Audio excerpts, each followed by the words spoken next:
इन्होंने फर्जीवाड़ा करके जो यूरिया की फैक्ट्रियां चल रही थी, वो खाद मिलने की बात हो और उन पे कितने लोगों को इन्होंने सलाखों के अंदर डाला है वो बात हो, सरकार के पास जवाब नहीं था। अपने आप को किसान का बेटा और किसान बताने वाला मुख्यमंत्री, उसके बावजूद पूरे प्रदेश के अंदर खाद की व्यवस्था ये लोग नहीं करा पाए, इसका जवाब नहीं था। मैंने पहले भी कहा था कि हंगामा खड़ा करना हमारा मकसद नहीं, हम चाहते हैं कि राजस्थान की तस्वीर बदलनी चाहिए।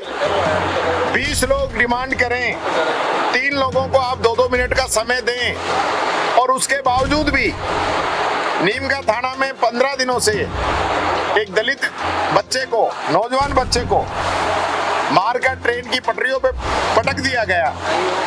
उसकी सिर्फ जांच बदलवाने की डिमांड थी, उस पे आप नहीं कह पाए कुछ भी। इन्हीं की सरकार का महिला आयोग की भारत सरकार की रिपोर्ट है कि पूरे देश के अंदर राजस्थान का शहर जयपुर, जो हमारी राजधानी है, वो 7वां स्थान है सबसे असुरक्षित महिलाओं के लिए।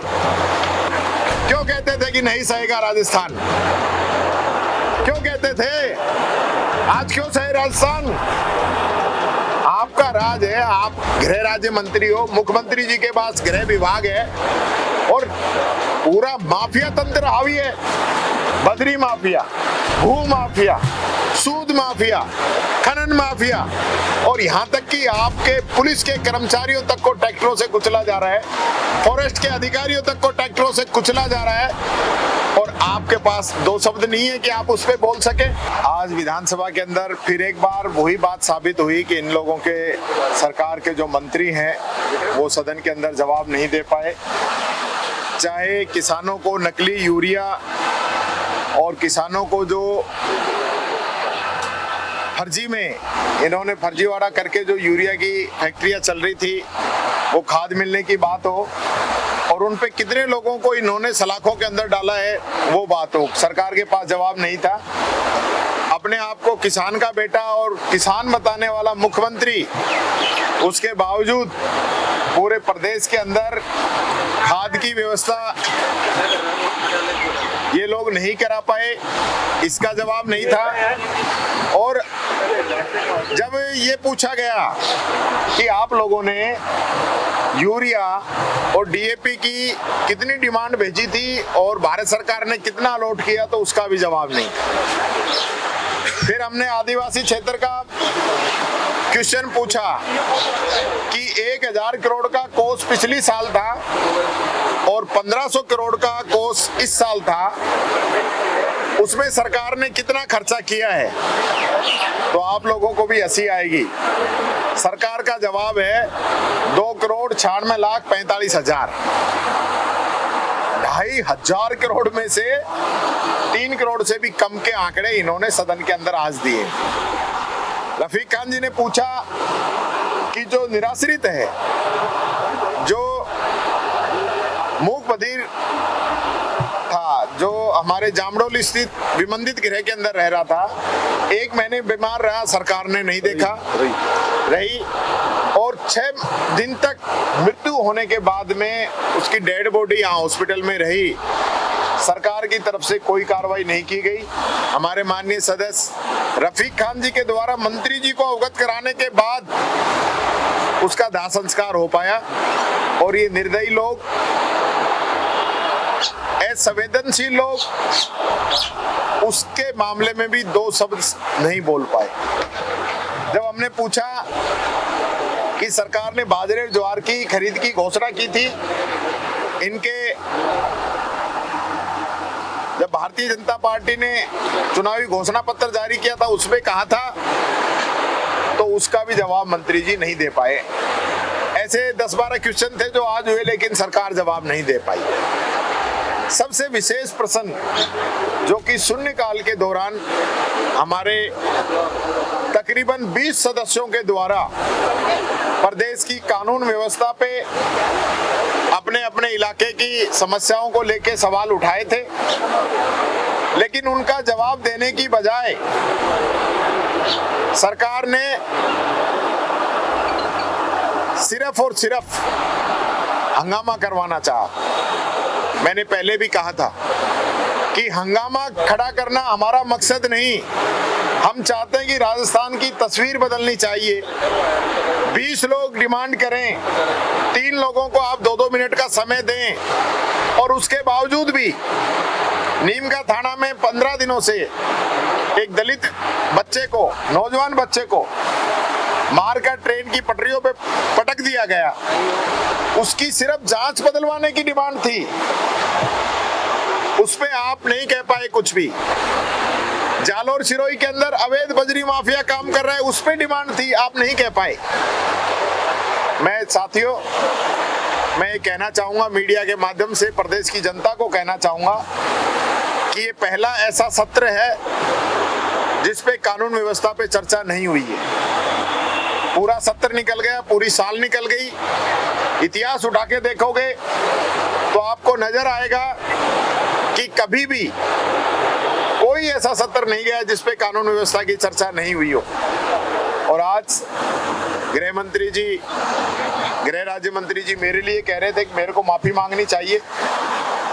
उनके बारे में, उनके रिश्तेदारों के बारे में क्या क्या छपा है अखबारों में, मीडिया में, वो भी जरा बता दें, पता चल जाएगा। इनके सांसद, इनके विधायक, इनकी सरकार के तहसीलदार FIR दर्ज कराने के लिए धरने पे बैठे हैं। इन्हीं की सरकार का महिला आयोग की, भारत सरकार की रिपोर्ट है कि पूरे देश के अंदर राजस्थान का शहर जयपुर, जो हमारी राजधानी है, वो 7वां स्थान है सबसे असुरक्षित महिलाओं के लिए। और ये लोग बात करते हैं, कहते हैं टीकाराम जूली को माफी मांगनी चाहिए। टीकाराम जूली 10 बार माफी मांगने को तैयार है। आप बताइए तो सही कि पूरे प्रदेश के अंदर किस प्रकार की आपकी कानून व्यवस्था हो चुकी है। छोटी छोटी बच्चियों से, 8 साल की बच्ची से रेप, बांसवाड़ा के अंदर नाबालिग बच्ची से बलात्कार करके उसके प्राइवेट पार्ट के अंदर बोतल तक इन लोगों ने, दरिंदों ने डाल दी, और सरकार मौन है, चुप है। पूरा विपक्ष चिल्ला रहा है कि सरकार को जवाब देना चाहिए, और ये जवाब देने की बजाय कह रहे हैं विपक्ष को माफी मांगनी चाहिए। 11 हिरासत के अंदर मौत ये मान रहे हैं, 20 से अधिक मौत हुई है। अलवर के अंदर एक सैनी समाज का बच्चा जिसको थाने के अंदर पीटा गया, उसकी मौत हो गई, उस तक कोई हिरासत में मौत नहीं मान रहे हैं। आज तक उस पर कोई कार्रवाई नहीं हुई।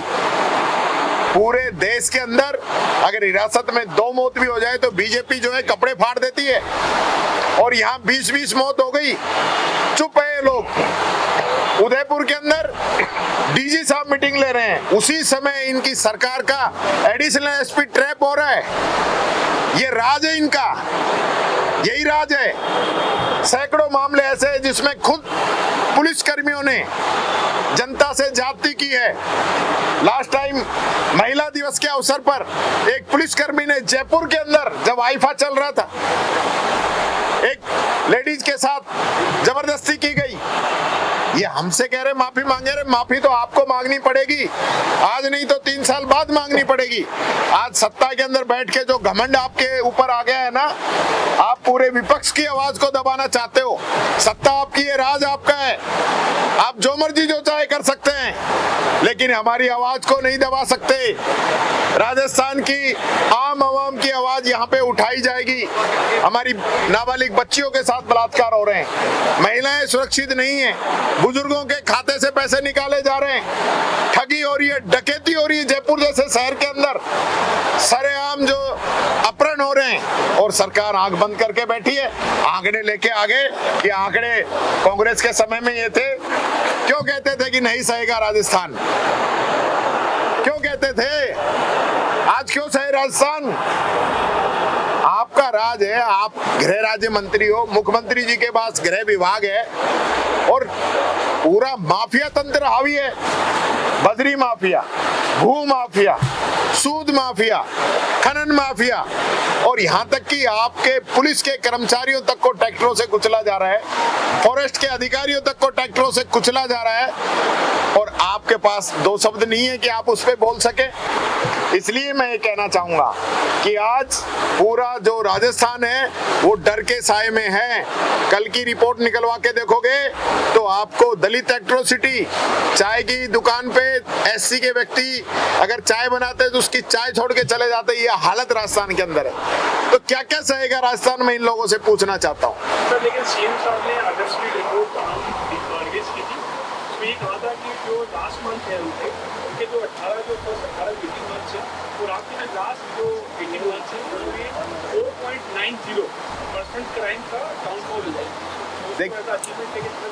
देखिए, सबसे पहले तो मैं ये कहना चाहूंगा, हमारे समय में इस्तिगासा के माध्यम से एफआईआर 0 हो गई थी।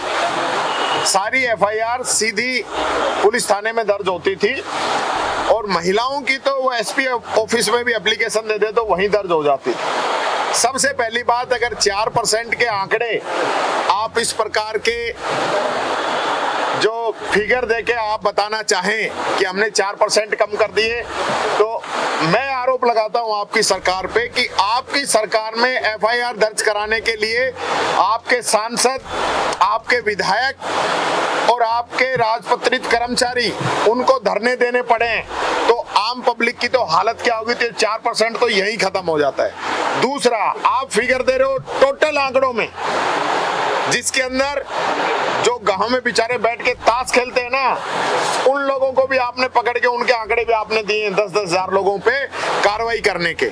तो ये आंकड़े जिस प्रकार से आप मैनेज कर रहे हो, इससे काम नहीं चलेगा। मैं बताता हूं, 1 जनवरी से 30 जून 25 तक बलात्कार के 2966 मामले राजस्थान के अंदर आए, दहेज हत्या के 187 और महिला उत्पीड़न के 6192 मामले इस सरकार के अंदर आए हैं। और यही नहीं, 4871 महिलाओं और बच्चियों के साथ बलात्कार के मामले दर्ज हुए। ये हालत है। तो ये जो आंकड़े पेश कर रहे हैं, इनसे काम चलने वाला नहीं है। हकीकत जो है पूरा मीडिया, पूरे अखबार, पूरी जनता बता देगी इन लोगों को।